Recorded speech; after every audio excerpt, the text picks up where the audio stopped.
kind of extra blurry right now.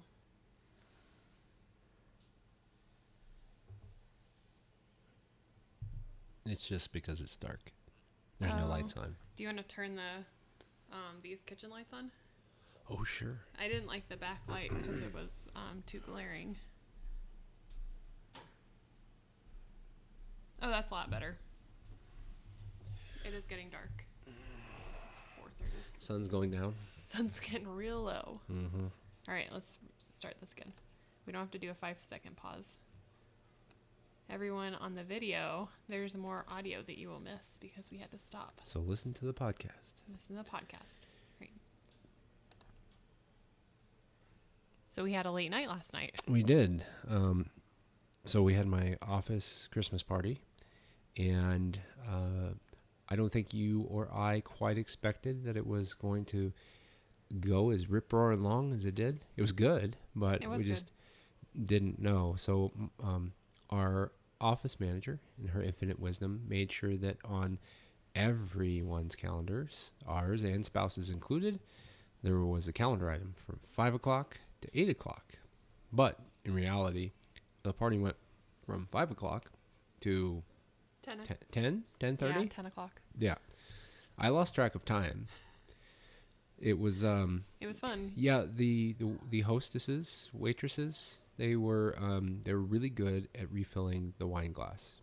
Mm-hmm. It was like magic. Well, it was like being at Hogwarts. It just constantly refills. No wine glass went to the bottom. No, they were very good about it. Yeah, I was a little envious. Yes, Obviously. I know. I drunk for you as well last night. You did fine though. I did until we got our boss a present, as we always do, and our office manager's husband found this amazing bottle of bourbon that was like the Architect bourbon. Architect 3. Yeah, Architect version 3. It was the blueprint version 3 of them making this bourbon. And so he shared that with us. And that put everything, like, at that point, because I had my glass, and then one of the other gal in our office, she didn't like it. So then I had her glass as well. Don't want it to go to waste. Well, no, it was amazingly good bourbon. Yeah. And, yeah. Well, I drove us home, and you were did. fine. Like, Yeah. It isn't like going back to college or anything. Kind of know what to do. So you drank water. Oh, yes. Yeah, I was nowhere near any of the stupid things. What time this morning? Well, I got up many times in the night to either, because I'm getting older, or because, it was just the hungoverness. I have to drink a little bit of water, go back to bed, drink a little bit more water, go back to bed. But you got up for the morning at what time? At least 5. Yeah. Yeah. So. Well. Yeah, and you were able to get up and function. So. Yeah. So on Friday, we were kind of a little mini retreat with this leadership group that we've been working with, and the deacon, who is our sacristan basically for our church, he said that there was no coverage for the 7 a.m. mass. So I had my brain, I'm like, okay, I'll just get up and, Lord, if you want me to do this, you'll give me the strength of what I need to do. So I just went ahead and got up and got ready and started getting going, and started to try to sober myself from that feeling of, the hangover feeling. Yeah, the poo feeling. Yeah. And it's the dehydration of it. So I got up and got everything kind of going, and then I got on my computer and checked, and I found out that I actually didn't need to cover it. One of the other MCs was covering. Yeah. Which was fine with me. You know what got me out of bed this morning? The dog? No. You had to go to the restroom? The baby was kicking me in the bladder. The baby decided you had to go to the restroom. I was like, are you kidding me? At the fifth kick. Like they're just having fun, like on a little, like, inside mommy trampoline this morning. The bouncy castle. So I'm like, okay, I guess I'm getting up. And it was good because I was able to use something that we won last night. Yeah, so we did a white elephant. Yeah, with the white elephant. Go ahead. No, you can talk about it. Well, it's your normal white elephant kind of party, except to be kind to people, we made the rule that you could have a white elephant gift that is, something cheesy and normal white elephant, but you have to add something nice to it. So there were bottles of beer or other things that went with it. Yep, made which it a was little us. nicer. Yes. So I reserved like specially from last year. I received at a white elephant exchange last year, and actually I stole it from someone because I was so uncomfortable with being in this white elephant gift exchange. It was at church, and it was like my first day, and I didn't want to participate, but someone was like, "Here's a gift for you to participate in the gift exchange." So that's how I ended up with the stuffing cage. Is the person who got it really didn't want it. Is like a young person who would definitely not cook a turkey. Wow. And so the vegetarian stole the turkey cage. I don't know. Stuffing cage. I was very surprised how quickly it went around in the white elephant last night. Well, and I have a feeling it's because of what it was paired with, personally. Well, I mean, it was a good bomber of beer, but you kind of go, is that beer worth that thing? I mean, it's designed literally, you put the stuffing in a metal cage and then you stick it inside the turkey. I'm like, how archaic is that? It's a stuffing suppository. It basically was, yes. It was it was a little disturbing. Yeah, so I kept that, and I'm like, our first white elephant gift exchange that we're invited to, we're bringing that. Yep. And so it was a hit. But yeah, it went along with a nice bottle of St. Bernardus's ale. Yes. So, and it's actually made at an abbey. Yes. And it's good. It is a good people beer. kept stealing it until it was locked down. It's not like a complete monastery type beer that you would expect. It has like that, but it has a little bit more of like the more contemporary flavors and edges to it. Yeah. Which makes it really, really good. Yeah. And refreshing, so, I should say. I took home the first gift that I opened. I was like number 3, so it's not the most enviable position on like the gift exchange draw or the white elephant draw. Yeah. But I happened to open a box with a mini donut maker. Yeah. It was like a donut waffle iron. Yeah, which was actually really good. Yeah. Yummy. So that's what I did for breakfast this morning. So when I got up and the baby was kicking me in the bladder, and I check on you, and Terrence is up because you guys were waiting to see if you were going to be called to serve. And then when it was clear you weren't, I was like, well, I'll make some mini donuts for y'all and for us for breakfast. Yep. And it was a hit. I got a set of 4 old-fashioned goblets, crystal goblets. Yeah, it was also quite nice. A wonderful drink. Can't wait to have one of those when I'm ready for another drink. And it also came with like a mixing book for your old fashions and whatnot. And it's rather comical. So that's cool because I can have, brother-in-law make me mix drinks from it. Yeah. It's going to be fun because I can't mix drinks. I've tried. That is not my forte. I can make beer. I can't mix drinks. I would like to say, the way that I would like to describe it is we've just come to this point in our life where we realized that we don't have the time or interest to develop a skill in cocktail making. I guess, yeah. It's just not something that's going to happen for us. Yeah. And we're out of our 20s, and we've just fully accepted that that isn't our thing. Yeah. I mean, I got that mixing set because it was a gift that I got through work. That was kind of fun. But it had everything you needed. So, not that big of a deal. Yeah. When you don't have what you need, I don't want a library of things in order to make drinks on the fly. We do not even have enough for I know. bar. We don't. That's what I'm saying. It's not our thing. So it is not. Yeah. But the party overall was a lot of fun. Food was really good. Yeah. And it was just a total rip-roaring time. I had number 14, so I got to start the stealing because I don't think anybody stole. There was a couple steals before was it? that. Okay. Yeah. But I got the ball rolling again. And I was surprised because somebody had brought like a mini keg of, what is it? Colorado, I can't think of the brewery. A Colorado brewery. And I actually saw at Safeway when I was getting dessert for today, that it's like $19.99 for that keg. So it was like right at the limit because it was a $20 deal that we were supposed to be doing. So I stole that from one of the guys, and then he stole another thing, and then it kind of went around a couple more times. Well, it was the conventional, it can only be stolen twice, so the third person to possess it possesses it forever. Well, yeah, because I stole it from him, and then it went around one more time, and then he stole it back from me. Yep. I was like, oh, okay. That's how it works. Yep. So see, then I got the goblets, this which is was where great. husbands and wives will strategically like partner up if their numbers like work out well. See, we didn't even think about that. Well, our numbers weren't aligned well enough because, so if someone had stolen mine, I would have stolen that for you, right? But I don't even think that was really happening, though. I don't think it was either. But you can see that happen at White Elephant sometimes. That makes sense. Spouses work together. Yeah. Because if they cooperate, then like if they really both want one thing, that like doubles their abilities. As long as someone steals their stuff. Right. So no one stole my thing anyway. So what you do when you play Unstable Unicorns. It just makes other people crazy. Gang up with your spouse. That's right. It's the number one strategy. Indeed. Yeah. So it was a lot of fun. It was. Had a good time with it.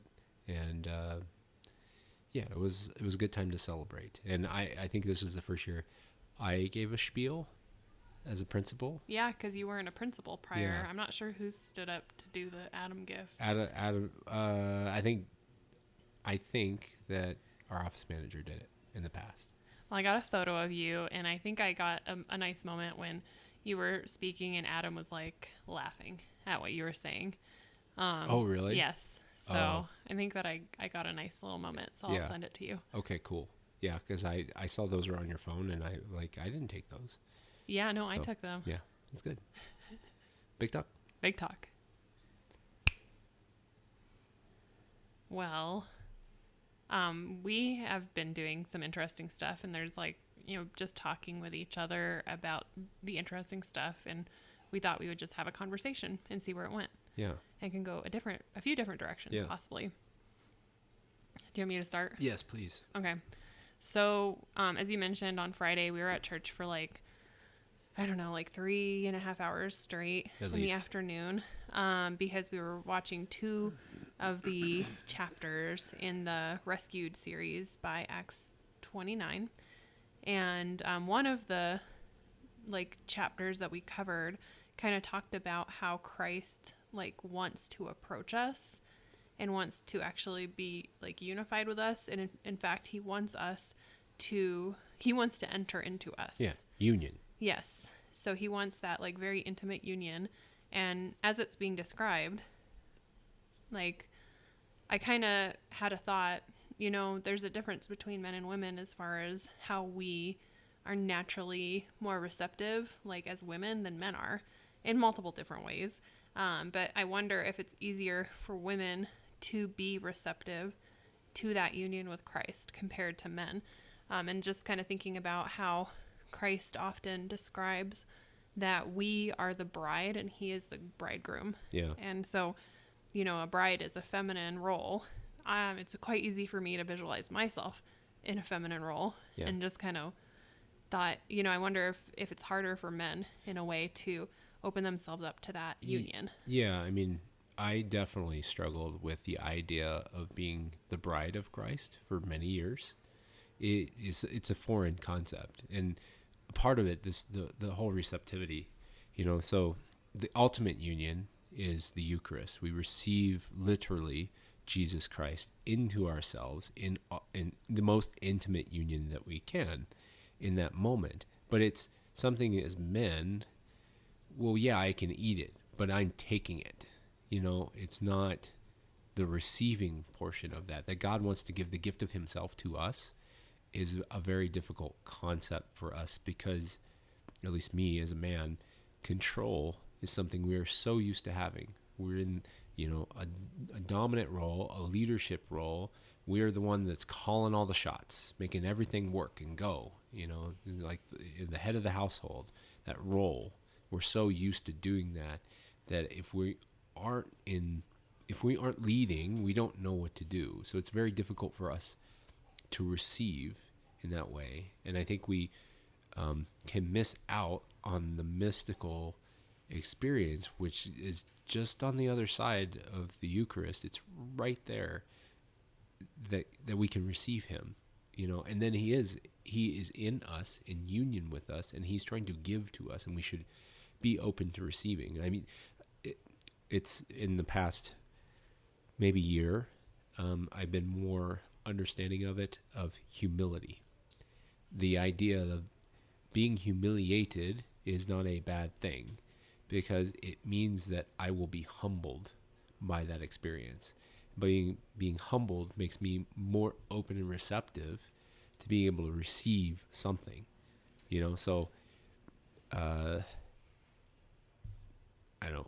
A great example is a guy is, trying to show off for a woman, right? And he's got his machismo going, and he's, hot stuff. He's strutting around, and then he trips and falls.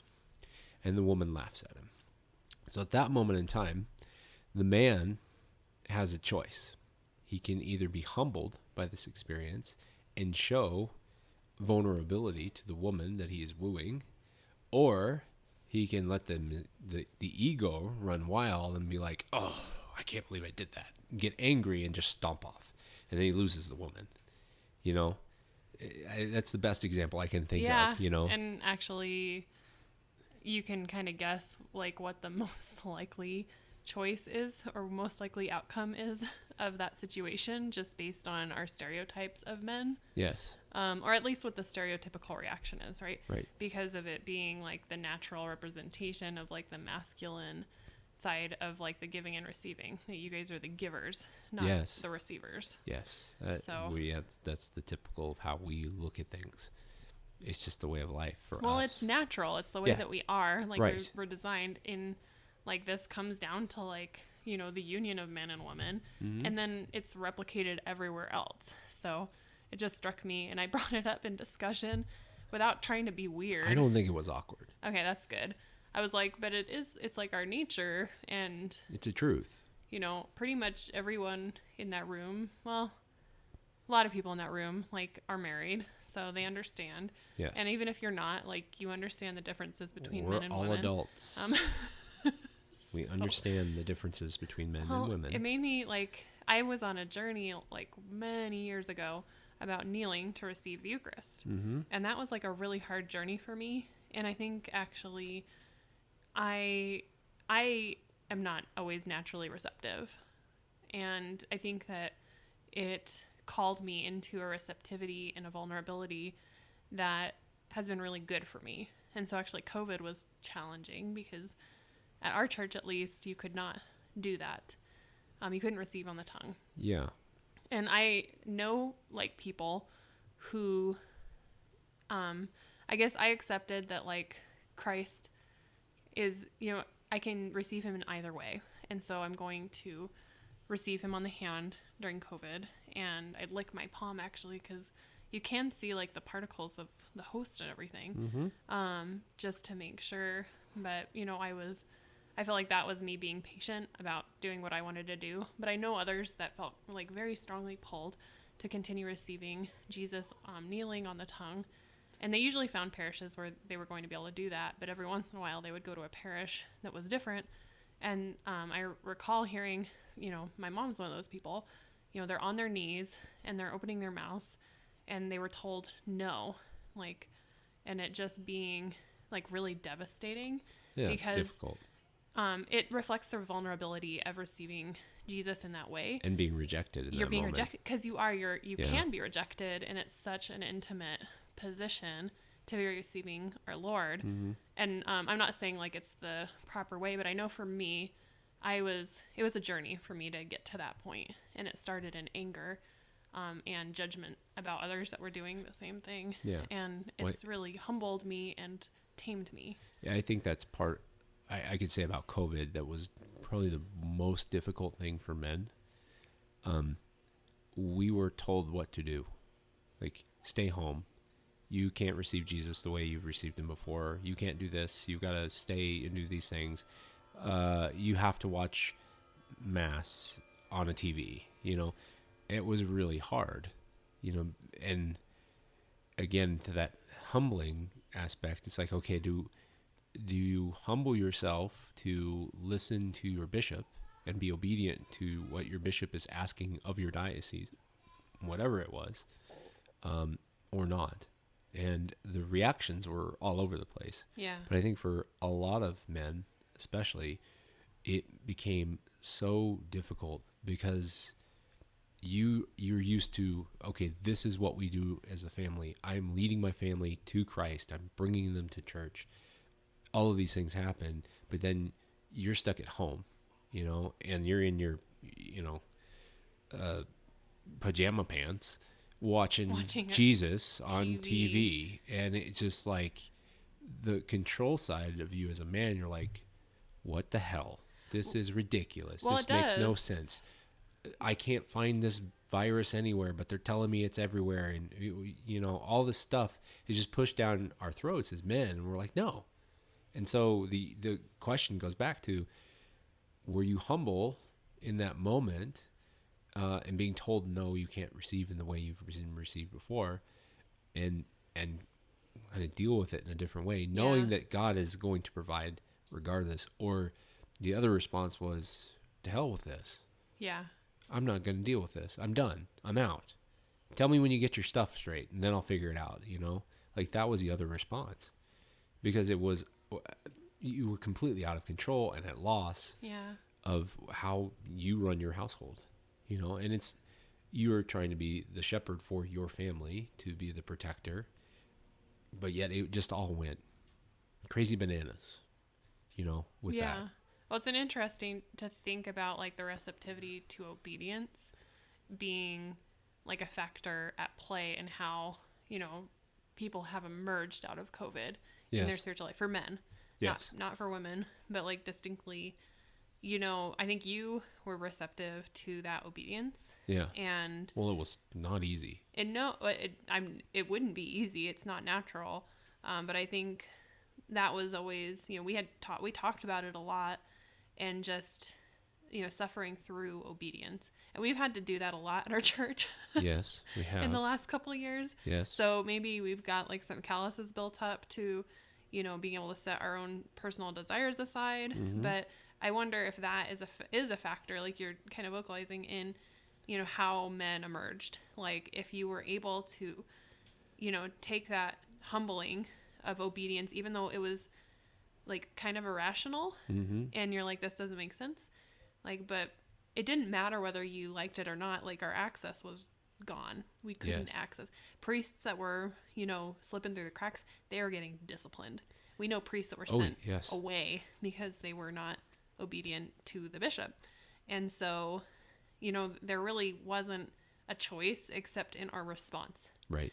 And whether we were going to be receptive to that obedience or we were going to rebel against the obedience. Yeah, which of course, priests being men, even priests who should be at a point in their spiritual life to be receptive. They've made vows for obedience.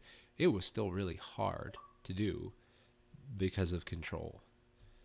Apparently, they just got an award on some game they're playing downstairs. Great. All right. But yeah, it was just, so it hit on men on so many different levels of like our need for control, because we are the givers. We tell how it's supposed to happen, not receive. Yeah. And thinking back, like when we were first able to start accessing Mass, it was a lot of women who were there. Mm-hmm. Like it was the women and, who were showing back up and, kind of reflecting back. And it was hard even for our family to go together. It was hard to like sign up for the Mass slots that we could all go at the same time. Yeah, that was crazy. It is crazy. And I have heard that, and this is, a rumor. I've heard that our Archbishop would not cooperate with a closure in the same way. And I trust, that now he, as well as everyone else, has maybe learned, the consequences of what happened. But he was trying to do the best thing for his flock. Absolutely. Like he didn't do anything maliciously. No. Nor did any of the bishops of the United States, I don't think. No. They were trusting in the data that was given to them that we need to protect our flock but it was counter to anything we've ever done before, because normally we would have said, okay, where do we sign up to help? We're going to be on the front line. Yeah. You know, not just stay home, right. do nothing. Right. But that wipe your groceries down. Yeah. Be afraid of others. Right. Yeah. But our government has changed in its mentality. They, you know, yes, there were stay at home time periods during like the Spanish flu, but you helped your neighbor, and you knew people were sick and they had nowhere to go, so they came to the church. They don't do that in the same way now. And so it was it's a different time, different place. And our government's a little bit more divisive and diabolical than it was back then. Yeah. I'm sure it was still diabolical back then, because it's a the secular devil's been government. around. Yeah. Since you know, the beginning of time. right. You know, but I don't know. I felt like they did the best they could with the information that they had, and it's now if this were to happen again, I think it would be the fool me once, shame on me. Shame on you. Or yeah, shame on you. You know, fool me twice, not going to happen shame again. on me. Yeah. Yeah. And that's, I think, that's the grace that you get from obedience a little bit. Yeah. And obedience is certainly like it's a virtue that you have to choose, like everything, to grow and to practice. And that's interesting, just thinking about, you know, this time, because it was an irrational time. I remember you and I just talking to each other and being like, I don't understand what the end game is of this, like closure of the inaccessibility of mass. Like, how do we go back? Yeah. And obviously we've been through 2 years of that now. And I think our parishes are even still reeling from those closures. Yeah, probably because they did hurt people who saw the irrationality but weren't ready to be obedient. And, you know, the devil used that. Oh, of course. You know, I mean, for me, like, the kind of having to roll with change in such a dramatic way. Like, today, Father decides he wants to use a different gospel book, the word book, and it's a huge book, and we roll with it, and it's like, okay, we're using this book today, go. You know, it was fine. You know, beforehand I'd be like, why are we changing that book? We have a perfectly good gospel book, it's beautiful, it's a very expensive book, you know, we've just been bundled up with it, you know, and like, why is he doing this? This isn't liturgically correct. But it's fine, you know? Yeah, it's his choice. Yeah, it's his choice. He's the pastor, and it's his choice to do so. And he has the best interest of his flock at heart with that moment, you know, to say, this is something that we can do. It shows the beauty of the Word of God. Let's do it. We've had this book at our church for as long as we've been there, at least. So he's like, well, this is a beautiful book. Let's use it. Probably from my childhood, honestly. Doesn't it kind of look like that era? Could be, yeah. You know, and it's perfectly and I think fine. We are very careful with the book of the gospel, as we ought to be, as a people. So it could be decades old and still be in, you know, the very good condition that it's in right now. But it, you know, as a man, I could have just said, no, this isn't right, and just got all grumbled up, and then not pay attention and not, you know, be involved in the mass and just separate myself. Because the devil gets in there. Oh, exactly. Yeah. It's the distancing and separation, isolation, desolation. You know, it could have happened, but I wasn't, because I've been galvanized in having to be obedient in these other things. So it's like, oh, he wants to change the gospel book? Yeah, no big deal. You know, we have the bread and the wine. I'm good. I know. You know, the blood. That's right. We're good. It's all flowing. Yeah. You know, so no big deal. But, you know, it takes that being able to be receptive and open to it in a different way, and being okay with being called the bride of Christ. Yeah, it's hard for dudes. It is. Yeah. Methinks much easier to be a woman in that way. It's funny, like, you know, we always complain how hard it is to be a woman, and there it is, you know, there's some problems. But in this particular way, when it comes to visualizing our union with, like, a divine lover who has come to rescue us, who opened the gates of death so that we could emerge into an eternal kingdom, it's much easier to be a woman in that way. Because you're open to that. And what I heard from Father Ricardo talking about it, which I'm still getting there, because again, we've all been told that we are worthless in so many ways throughout our entire lives. There's been somebody that said, you have to prove yourself to make worth. If you don't prove yourself, you're worthless. And God says the opposite of that. He said, no, I did everything that I have done because you are worth the trouble. Every one of you. I love you so much. You're worth the trouble. I don't need anything from you. I gave you everything. Yeah. I don't need it. I just need you. So when you're like, crap, I didn't do my novena yesterday. God hates me. Yes. I'm such a poser. Yeah, exactly. Or, oh man, I didn't like adequately prepare for confession, or I haven't been to confession and blah, blah, blah, right.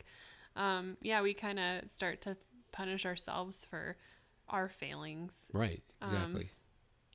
Yeah, it's exactly. So as men, it's hard for us to hear that we're worth the trouble, that we don't have to do anything to be loved. We just have to receive it. Yeah. It's like, wait, no. I mean, don't I have to go like slaughter a calf or something here? This doesn't feel right. I need to do something. You're not telling me what I need to hear here, Lord. That's like a very interesting statement that would be worth like another discussion someday. Yeah. About the origins of our faith tradition. I know, right? In the masculine nature and the feminine nature. Yeah. So, yep. Yeah. Well, if you have any thoughts on this interesting little conversation, drop us a line at catholichitch@gmail.com. May the Lord guide and direct our journey. Amen.